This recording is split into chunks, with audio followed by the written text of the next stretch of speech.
నమస్తే, welcome to పొలిటెంట్ health. Holi అంటేనే ఆనందంతో పాటు కొన్ని ఆరోగ్య సమస్యలు వచ్చే అవకాశం ఉంది.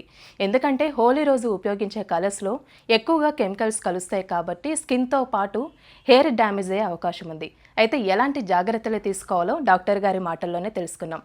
ప్రజెంట్ మనతో ఉన్నారు dermatologist, cosmetic surgeon doctor KS Ram గారు. నమస్తే డాక్టర్ గారు. నమస్తే డాక్టర్ గారు, ఇప్పుడు హోలీ రోజు మనం ఎక్కువగా కలర్స్తో ఆడుకుంటూ ఉంటాము. ఈ కలర్స్లో ఎక్కువగా కెమికల్ ఉండేసరికి స్కిన్కి చాలా ఎఫెక్ట్ అనేది ఉంటుంది. అయితే ఎలాంటి జాగ్రత్తలు తీసుకోవాలంటారండి? ఇది చాలా మంచి ప్రశ్న. ఎందుకంటే హోలీ అనేది అందరికీ ఎంతో హ్యాపీగా సెలబ్రేట్ చేసే పండుగ. కాబట్టి ఏంటంటే అప్పుడు వాళ్ళు చాలా వరకు అన్ని రకాలైనటువంటి రంగులతోనూ వాళ్ళు ఆడుతూ ఉంటారు. చాలా వరకు ఈ రంగుల్లో పొటాషియం డైక్రోమేట్, తర్వాత different types of colour elements ఉంటాయి. అవి ఎప్పుడైతే మనుషులు చర్మానికి తాకినా కూడాను ఒక్కొక్కసారి బై మిస్టేక్ కళ్ళల్లో కూడా పడుతూ ఉంటాయి, తర్వాత హెయిర్ మీద పడుతుంటాయి, బట్టల మీద పడుతూ ఉంటాయి. ఈ కలర్స్ అనేటటువంటివి కెమికల్ కాన్సన్ట్రేషన్ ఎక్కువగా ఉన్నది అని అంటే బ్రైట్ కలర్స్లో ఉంటుంది. అది ఎప్పుడైతే స్కిన్ మీద పడినాయో స్కిన్ దానికి రియాక్ట్ అవుతుంటుంది అనమాట. ఆ రియాక్ట్ అయినప్పుడు కొంతమందికి ర్యాషెస్ రావచ్చు, కళ్ళల్లోనేమో ఇరిటేషన్ రావచ్చు, కళ్ళు ఎర్రగా అయ్యి కంజంక్టివైటిస్ లాంటిది రావచ్చు. తర్వాత స్కిన్ మీదే ర్యాషెస్తో పాటు అక్యూట్ ఎలర్జీస్ కూడా వస్తూ ఉంటాయి. ఎలర్జీస్ అంటే భరించలేనటువంటి దురదలాగా వస్తూ ఉంటాయి. కొంతమందికి ఏంటంటే పిగ్మెంట్ స్కిన్లోకి ఎంబెడ్ అవుతుంది అనమాట. అప్పుడు ఆ పిగ్మెంటేషన్ పోవటానికి కూడా చాలా రోజులు పడుతూ ఉంటుంది. సో ఎప్పుడైతే ఇలాగ ఈ రంగులతోటి ఆడారో వాళ్ళు తీసుకోవాల్సిన జాగ్రత్తలు కొన్ని ఉన్నాయి.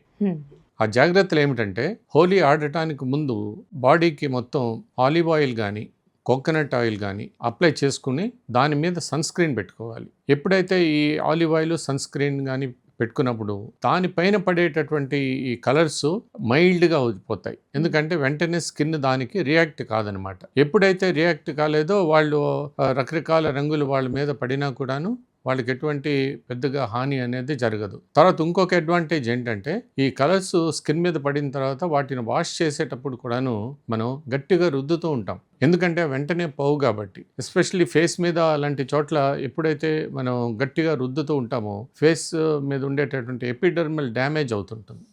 ఆ డ్యామేజ్ అవటం వలన వాళ్ళకి చిన్న చిన్న ర్యాషెస్, తర్వాత ఇన్ఫెక్షన్స్, పస్ట్యూల్స్ ఇలాంటివన్నీ కూడాను ఫార్మ్ అయ్యేటటువంటి అవకాశం ఉంటుందన్నమాట. కాబట్టి ఏంటంటే చాలా జెంటిల్గా రబ్ చేయటము, తర్వాత ఈ క్లెన్జర్స్ అనేటటువంటివి ఉంటాయి. కొంతమంది హార్ష్ సోప్స్, ఇది రిన్ కానీ ఇటువంటి వాటితోటి కడిగితే తొందరగా పోతుందేమో, ఎందుకంటే బట్టలు ఉతకడానికి అవి వాడుతూ ఉంటారు కదా, ఈ డిటర్జెంట్స్ తోటి కడిగితే తొందరగా పోతుంది అనేటటువంటి అపోహ వాళ్ళలో ఉంటుంది. కానీ అలాగ కడగటం వలన వాళ్ళకి చర్మానికి ఎంతో హాని చేస్తున్నారనమాట.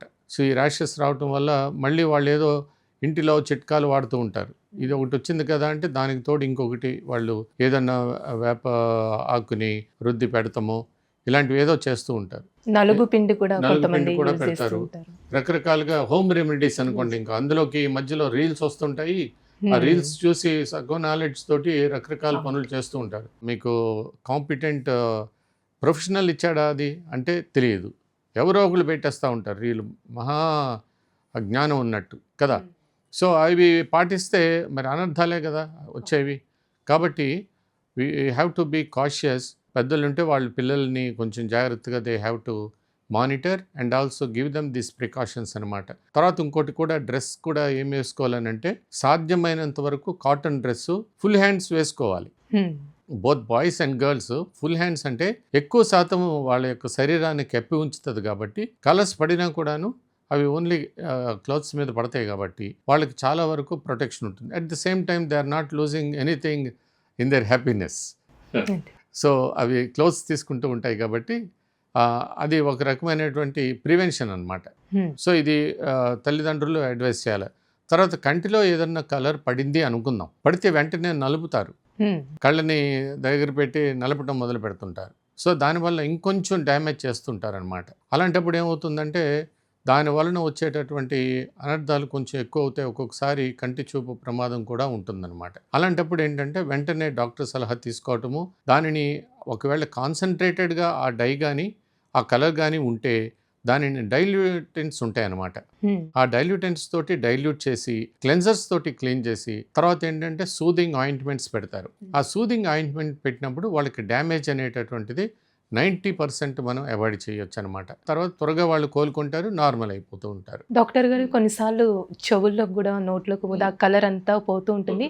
చాలా సఫర్ అవుతూ ఉంటారు. అప్పుడు కొంచెం ఎలాంటి జాగ్రత్తలు తీసుకోవాలండి? నోట్లోకి ఎప్పుడైతే వెళ్ళిందో నోటి ద్వారా మనం ఏమైతే తీసుకుంటామో అబ్జార్బ్ అయ్యేటటువంటి అవకాశం ఉంటుంది. హ్మ్. తెలియకుండా నోట్లోకి వేసినప్పుడు, నోరు తెరిచినప్పుడు ఒకవేళ అది లోపలికి పడితే సగం మింగేస్తారు. తెలియకుండాను ఇన్వాలంటరీగా జరుగుతూ ఉంటుంది. కానీ అందులో ఉండేటటువంటి కెమికల్స్ ఏమేమి ఉన్నాయో అవి చేసేటటువంటి హాని చేస్తాయి. అందుకని ఏంటంటే చాలామందికి ఒకసారి కొంచెం ఎక్కువ క్వాంటిటీ అలాగే ఏమన్నా లోపలికి వెళ్ళినట్టుంటే వెంటనే నోరు కడగటమే కాకుండాను వాళ్ళకి సాల్ట్ వాటర్ తోటి దానిని ఎమిట్ అయ్యేటట్టు చేస్తారనమాట. కానీ ఎప్పుడు కూడాను అది ఏ టైప్ ఆఫ్ కలరు, ఎంత కాన్సన్ట్రేటెడ్గా ఉంది, ఇలాంటివన్నీ కూడాను డాక్టర్కి ముందు డీటెయిల్స్ ఇవ్వటం మంచిదవుతుందనమాట.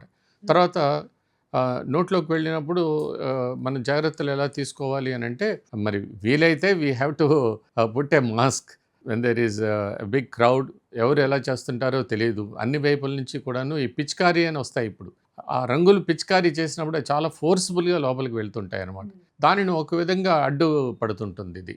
లేదా మీరు వేసుకునే చున్నీ కానీ దానిని కానీ కొంచెం ఇలాగ మూతికి అడ్డంగా పెట్టుకుని ఉంటే అది కూడా ప్రొటెక్ట్ చేస్తుంది. తర్వాత చెవుల్లోకి వెళ్ళినప్పుడు మనం వెంటనే దానిలో ఉన్నటువంటి ఆ కలర్ని క్లీన్ చేయటము, లేదా కాటన్ పెట్టుకుని ఇది ఆడటం మంచిది.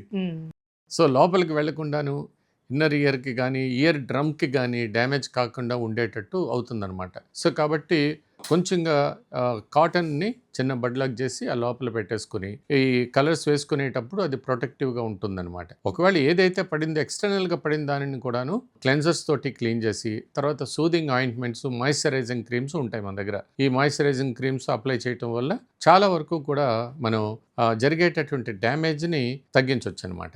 డాక్టర్ గారు ఇప్పుడు చిన్నపిల్లలు ఉంటారు, ఒక మిడిల్ ఏజ్ వాళ్ళు ఉంటారండి. ఈ హోలీ ఆడేటప్పుడు వాళ్ళు ఎలాంటి జాగ్రత్తలు తీసుకోవాలంటారు? మరీ చిన్నపిల్లలు ఉన్నారంటే ఒక్కొక్కసారి ఈ పిచికారీ అవి కళ్ళ మీద పడతాయో వాళ్ళ బాడీ మీద ఎక్కడ పడతాయో తెలియదు. కాబట్టి ఎవరైనా కూడాను పెద్దవాళ్ళు వాళ్ళ పక్కన ఉండటం అనేది చాలా ముఖ్యం. చిన్నపిల్లల్ని అలాగే వదిలేయకుండాను. తర్వాత ఒకవేళ డైరెక్ట్గా వాళ్ళకి కంట్లో కానీ ఏమన్నా పడిందంటే మటుకు చిన్నపిల్లలు కాబట్టి మనం సొంత వైద్యం చేయకుండా వెంటనే డాక్టర్ దగ్గరికి తీసుకెళ్ళటము, నీళ్లతోటి కడగొచ్చు. కానీ వెంటనే డాక్టర్ దగ్గరికి తీసుకెళ్ళటం వల్ల ఏమవుతుందంటే వాళ్ళు నార్మల్ సెలైన్ డ్రాప్స్, తర్వాత సూదింగ్ ఏజెంట్స్ ఇలాంటివి తోటి క్లెన్స్ చేసిన తర్వాత ఫస్ట్ ఎయిడ్ ఇస్తారు. అప్పుడు పిల్లల్లో మనకి ఎటువంటి డ్యామేజ్ అవ్వకుండా కాపాడగలుగుతాం అనమాట. మరి అలాగే పెద్దవాళ్లలోనూ ఫర్ ఎగ్జాంపుల్ ఇప్పుడు మీ ఏజ్ గ్రూప్ వాళ్ళు ఉన్నారనుకుందాం, ఈ యూత్ అంతా కూడాను వాళ్ళు వెళ్ళి ఒక్కొక్కసారి ఇది ఆడుతున్నప్పుడు వాళ్ళ మీద పడేటటువంటి క్రీమ్స్, ఈ లోషన్స్, కలర్స్ ఇవన్నీ కూడాను ఇప్పుడు మనకి కుంకుమ లాంటి పౌడర్స్ కూడాను ముఖానికి రుద్దుతారు. సో అది కూడా కొంచెం సరైనటువంటిది కాదనమాట. అది ఎంత క్వాంటిటీ, ఎంత కాన్సన్ట్రేషన్ ఉన్నది మనకు తెలియదు. దానివల్ల కూడా అందులో ఎబ్రేసివ్స్ అని ఉంటాయి. ఆ ఎబ్రేసివ్స్ అనేవి మన స్కిన్కి తాకినప్పుడు ఒక్కొక్కసారి స్కిన్ ర్యాష్ రావటము, ఆ తర్వాత చిన్న చిన్న ప్యాప్యూల్స్ లాగా ఫార్మ్ అవటము, దద్దురులాగా వస్తూ ఉంటాయి అనమాట. తర్వాత విపరీతమైన దురద కూడాను వస్తుంటుంది. సో అలాంటప్పుడు ఏంటంటే వెంటనే వాళ్ళు దానిని రిమూవ్ చేయటం, కడగటము, క్లెన్స్ చేయటము, క్లెన్జర్స్ వాడటము, మాయిశ్చరైజింగ్ క్రీమ్ వాడటం, ఫస్ట్ ఎయిడ్ చేసుకుని డాక్టర్ని కలవటం మంచిది. తర్వాత ఇంకొకటి ఏంటంటే చాలామంది ఇప్పుడు ఈ కాస్మెటిక్ ప్రొసీజర్స్ చేసుకుంటారు. పీల్స్ అని, తర్వాత లేజర్స్ అని చేసుకుంటూ ఉంటారు. అన్వాంటెడ్ హెయిర్కి ఇప్పుడు లేజర్ హెయిర్ రిమూవల్ వచ్చింది కాబట్టి అలాగా లేజర్ హెయిర్ రిమూవల్ చేసుకున్న వాళ్ళు ఈ హోలీ ఆడారు అనుకుందాం, వెంటనే అది ప్రమాదమైనటువంటిది. ఎందుకంటే దాని మీద ఏ ప్రొటెక్టివ్ ఎలిమెంట్ ఉండదు కాబట్టి డైరెక్ట్గా ఈ కలర్స్ అసలే లేజర్ చేసినటువంటి ఆ స్కిన్ మీద ఇది చాలా డ్యామేజ్ చేసేటటువంటి అవకాశం ఉంటుంది. తర్వాత వాళ్ళకి డార్క్ కలర్ పిగ్మెంటేషన్ వచ్చే అవకాశం ఉంటుంది అనమాట. అందుకని చాలా జాగ్రత్తగా ఉండాలి. ఇంకొకటి పెద్దవాళ్ళలో డయాబెటీస్ ఇటువంటి ఉన్న వాళ్ళలో వాళ్ళు కూడాను ఈ కలర్స్ ఇవన్నీ కూడాను వాళ్ళకి రియాక్షనే కాకుండా కొంతమంది హైపర్ రియాక్టివ్ అవుతారు. అటువంటి వాళ్ళలో కూడాను we'll have to be cautious in taking precautions and play. You can do anything moderate. మనకి ఒక డిక్టమ్ ఏంటంటే too much of anything is too bad అంటారు. So too much of anything ఉండకూడదు. సో కాబట్టి తగిన పరిమాణంలో తగిన అంతసేపు అలా ఉంటే వాళ్ళకి ఎటువంటి హాని లేకుండా వాళ్ళ ఆనందాన్ని తీసుకోవచ్చు, తర్వాత సేఫ్గాను ఉండొచ్చు అనమాట. డాక్టర్ గారు ఇప్పుడు మన ప్రేక్షకులకి హోలీ రోజు ఎలాంటి జాగ్రత్తలు తీసుకోవాలో ఒక చిన్న మెసేజ్ లాంటిది ఇవ్వాలి. మరి ఈ హోలీ అనేటటువంటిది మనందరికీ ఎంతో ఆహ్లాదకరమైనటువంటి పండుగ లాంటిది కాబట్టి మనం ఏంటంటే అన్ని జాగ్రత్తలు తీసుకుని హోలీ ఆడదాం. దానిని మనం రిస్ట్రిక్ట్ చేయట్లేదు. కానీ ఏంటంటే తగిన జాగ్రత్తలు తీసుకుని పిల్లలు ఉంటే పిల్లల్ని కొంచెం ఎవరైనా పెద్దవాళ్ళ కనుచూపు మేరలో ఉండి వాళ్ళని చూస్తూ ఉండి ఒక కంట కనిపెడుతూ ఉండటము. తర్వాత ఏమో ఎవరైతే ఏదైనా ట్రీట్మెంట్స్ తీసుకొని వాళ్ళు డైరెక్ట్గా ఇందులో వెళ్ళి ఆడటం వలన దాని డ్యామేజ్ అవ్వకుండా ఉండటము.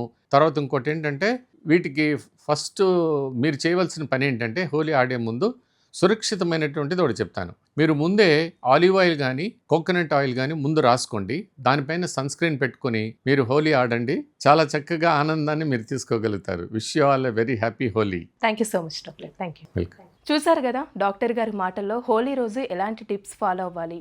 అయితే మీరు కూడా ఆ టిప్స్ ఫాలో అయ్యి మీ ఫ్రెండ్స్ అండ్ ఫ్యామిలీతో హ్యాపీగా హోలీ పండుగ చేసుకోండి. మీ అందరికీ హ్యాపీ హోలీ.